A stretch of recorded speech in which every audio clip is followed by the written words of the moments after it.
I need to ask you something. You've seen the articles and the videos, right? Health experts, urologists, all explaining the powerful benefits of self-pleasure, especially after 60. And let's be clear, they are not wrong. The science is there. It can boost your immune system, help you sleep, lower stress, and, for men, studies have even linked it to a lower risk of prostate cancer. The whole conversation has thankfully started moving from a place of taboo to a healthy act of self-care. But to have a complete picture, we can't just focus on the positives. There's a side to this story that almost nobody is talking about. A hidden risk that can turn this healthy, natural act into a source of real psychological distress. This has nothing to do with shame or morality. It's about brain chemistry, our habits, and the subtle line where a private comfort can become a psychological trap. So today, we're not just going to talk about the physical benefits.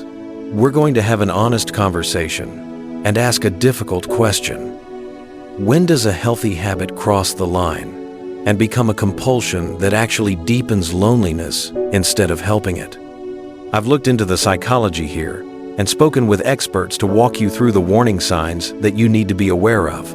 Let's start with the first one, which many people actually mistake for a good thing. Warning sign 1. It becomes an escape, not a connection. First, let's talk about stress relief.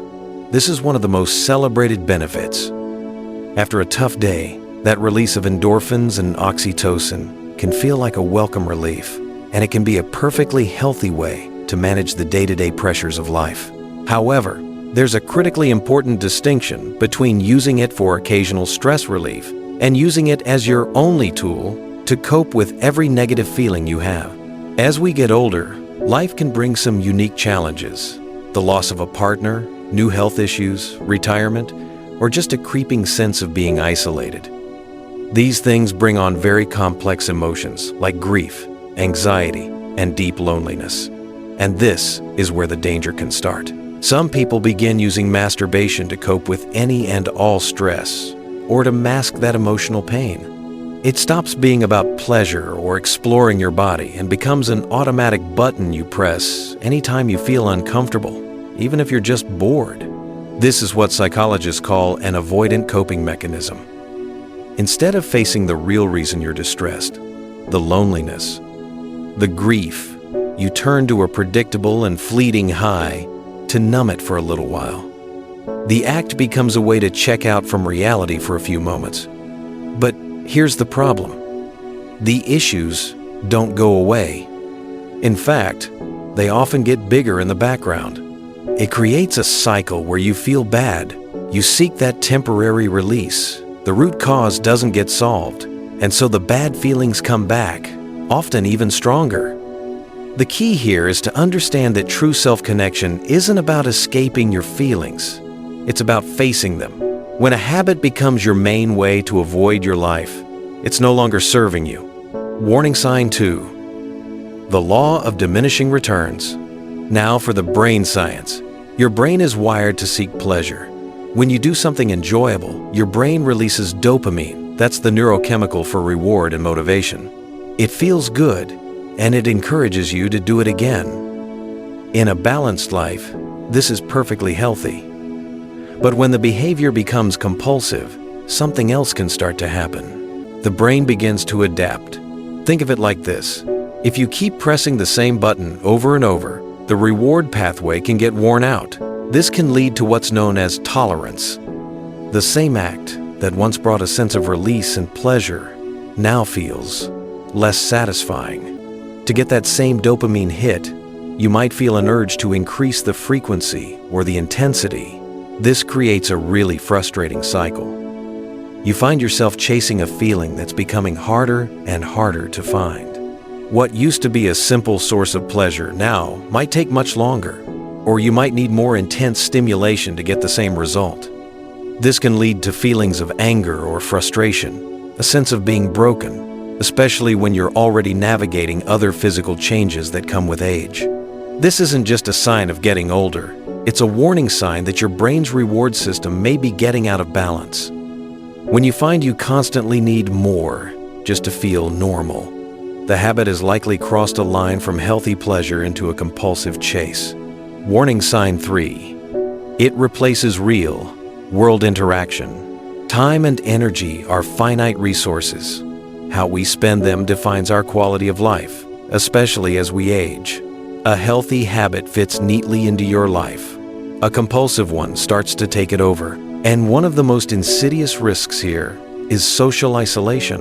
When self-pleasure becomes compulsive, it can start to eat up significant amounts of your time and your mental energy. It becomes the default. Instead of calling a friend, going for a walk, or joining that club you were thinking about, the easier, more immediate gratification of staying home wins out. This creates a dangerous feedback loop that deepens loneliness. You feel lonely, so you isolate yourself to engage in the habit, which then makes you feel even more disconnected from the world. Engaging with friends, family, and your community is absolutely crucial for your mental health in your mature years. Social connection fights off depression. It keeps your mind sharp, and it gives you a sense of purpose. When a solitary habit consistently wins out over opportunities for real human connection, it's taking away from the very things you need to be truly healthy. The temporary comfort it provides simply cannot replace genuine emotional support from others. The solution here is awareness. If you look back on your week and realize this private habit is taking up the time you once spent with other people, it has become a driver of loneliness, not a cure for it. Warning sign 4. It fuels a cycle of shame and secrecy. The modern conversation around self-pleasure is all about empowerment, and that's a good thing. It's about shedding old, outdated shame and reclaiming your right to pleasure. For many, this is a healthy and liberating way to think. But for someone who is struggling with a compulsion, the experience is the exact opposite. It doesn't feel empowering at all. It feels shameful and out of control. When the act is no longer a conscious choice, but a drive you feel you can't stop, it often leads to a secret life filled with guilt. You might hide how often you're doing it from your partner, your family, or even your doctor. And that secrecy is corrosive. It builds a wall between you and the people you love, deepening the very isolation you're trying to escape. After it's over, instead of feeling good, you might be left with regret, self-loathing, or feeling weak for not being able to control the urge. This isn't the external, societal shame that many of us grew up with. This is a new internal shame that comes from a loss of personal control. You know on some level that the habit is negatively impacting your energy, your mood, or your relationships, but you feel powerless to stop. This cycle of compulsion, secrecy, and shame is the absolute opposite of empowering self-care. It's a psychological trap that erodes your self-esteem and makes it incredibly difficult to ask for help. Before we move on to the final and most important part of this video, the path forward, if this conversation has been insightful for you, please take a moment to give it a like and subscribe to the channel. We are committed to having these honest, straightforward conversations about all aspects of mature health, even the difficult ones. Go ahead and click that subscribe button and turn on notifications so you won't miss our next video. Recognizing these patterns in yourself is not a reason for more shame. I want to be very clear about that. It is the first, most critical step toward regaining control and finding true balance. The goal isn't to eliminate a natural act. The goal is to make sure it's serving you, not controlling you. The path forward is about conscious action. The secret ingredient is always consciousness. It starts with mindfulness. Instead of acting on an urge automatically, just pause and ask yourself, what am I really feeling right now? Am I lonely? Am I stressed? Bored? Identifying the trigger is the first step. From there, you can build a more diverse toolkit for managing your emotions. Instead of turning inward, turn outward. Call a friend. Schedule a weekly coffee. Join a walking group. These activities provide the real connection that a solitary habit can't. And most importantly, if you feel this habit has become a compulsion that you can't manage on your own, I strongly urge you to seek professional help. A therapist who specializes in behavioral health can give you strategies and support in a completely judgment-free space. The goal after 60 isn't just pleasure. It's a deep, meaningful connection with yourself and with the world around you. True vitality comes from balance. It comes from understanding your body, honoring your feelings, and actively showing up for your life. That is the true secret to well-being at any age.